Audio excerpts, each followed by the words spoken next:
Aloha keiki. We are here today in the garden to build a worm bin. And this is our school worm bin, but I'm going to show you how to make one at home and go through the steps, remind you some things about worms, and then voila! You're going to have a worm bin so you can put your kitchen scraps in there. Let's do it.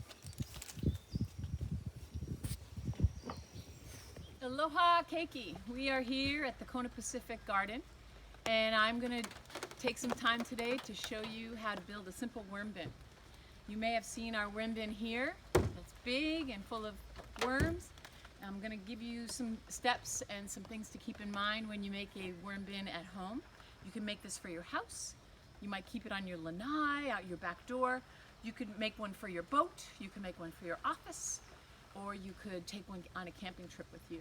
There are certain things that no matter what you make it with, you're still going to need to keep them in mind. You can make a worm bin with a large tub like we have here. You can make a worm bin with a sink. You can make a worm bin with a wooden box or a plastic box. You have to keep in mind that any of these need to have drainage. So you make holes in the bottom of things that have no holes, or you use the downspout of a sink or a tub like we have here. When you start with a plastic container, you want to make some holes. I started here. You can make holes by placing it on a piece of wood so that you don't go through and get the kitchen floor.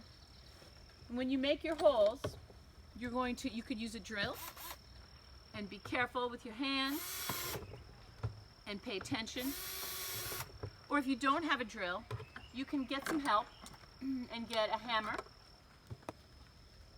and a screwdriver and use that to make some openings. When you use a screwdriver, your openings will be smaller, so you will have to double the amount of holes. Now I think that I can make about 18 holes to 20 holes with the screwdriver. It's actually a drill. It's opening holes. With this screwdriver tool and the hammer, you're going to double that. So 18 and 18 would be 36. 20 and 20 is 40. So you're going to make 36 to 40 with this, or are you going to go with 18 to 20 with this? Once you have your holes in the bottom, this will allow you to have drainage. Anything that happens inside the worm bin that generates juiciness will come out these holes.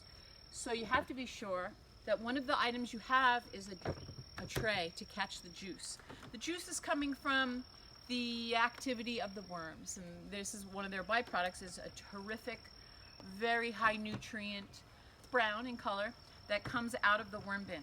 There's moisture in the vegetables that they're eating too, so this is part of that process going on. Now I'm going to add rocks, because rocks are still required for drainage. This will also help create more spaces in the bottom of the bin so that juices and water can come through. The rocks will go in, and then on top of the rocks we create a screen. This is landscape cloth. Water will go through this, juices will go through this, but worms will not. And I'm going to double it and let it come up the sides a little so the worms don't go down. There's some spaces in there. So we have our bin with the drainage, rocks for drainage, and a screen to prevent worms from getting through.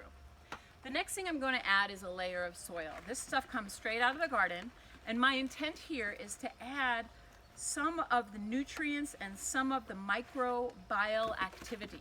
There's microorganisms in here. They're going to help break down any foods that the worms don't get to yet.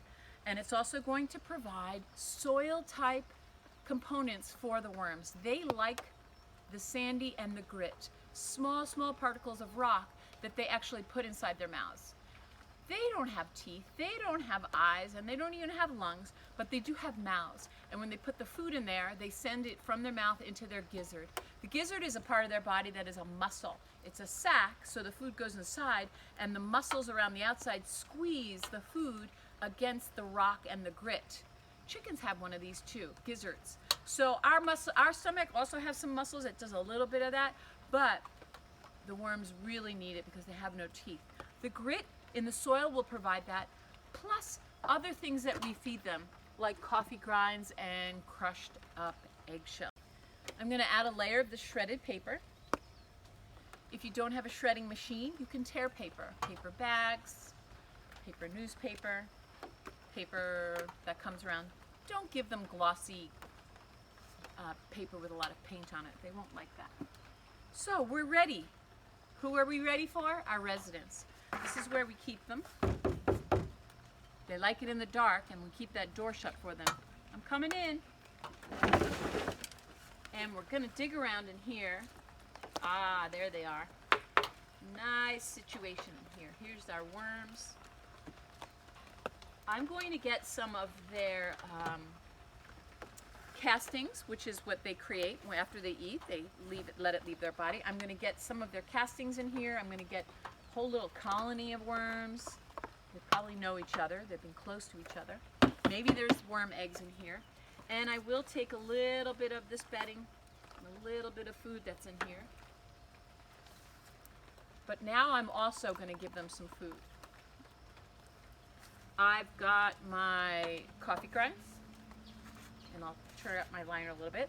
I've got some lettuce for them, some carrot stalk, a little baby carrot. I'll break that up. Why do I break it up? Because they have no teeth. So it's much easier for them to get at small particles.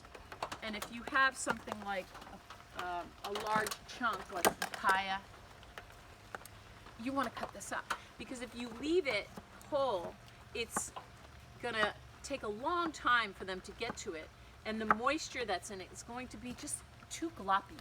There's going to be too much moisture in there, and then what you'll end up having is a moisture with no oxygen, and that's an anaerobic environment. And I may have told you about anaerobic. Anaerobic bacteria love an environment with no oxygen. Aerobic with oxygen. Anaerobic, no oxygen.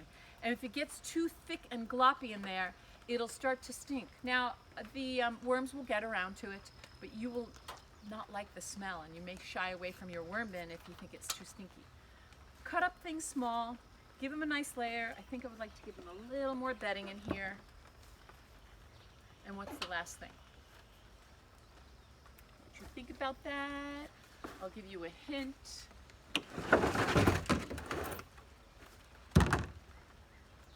A lid. Yep. Before I put the lid on, I'm going to show you. Here's what it looks like. And you're going to say goodnight, see you soon, thanks for taking care of my vegetable scraps. So, here you have your worm bin. You can feed anything to them that is a vegetable scrap or a torn piece of paper that doesn't have a lot of ink on it. You should not give them any bread or baked goods. You should not be giving them any meat or grease or cheese. They don't like that. As they get on with their situation, they create more of the castings, you can scrape stuff to the side, scrape the food to the side and the bedding to the side. The worms will travel to the food and bedding. And as the castings start to pile up, you separate that out for them. They will dwell in this area, and you can start taking these out to feed your plants. The juices that come out are very good.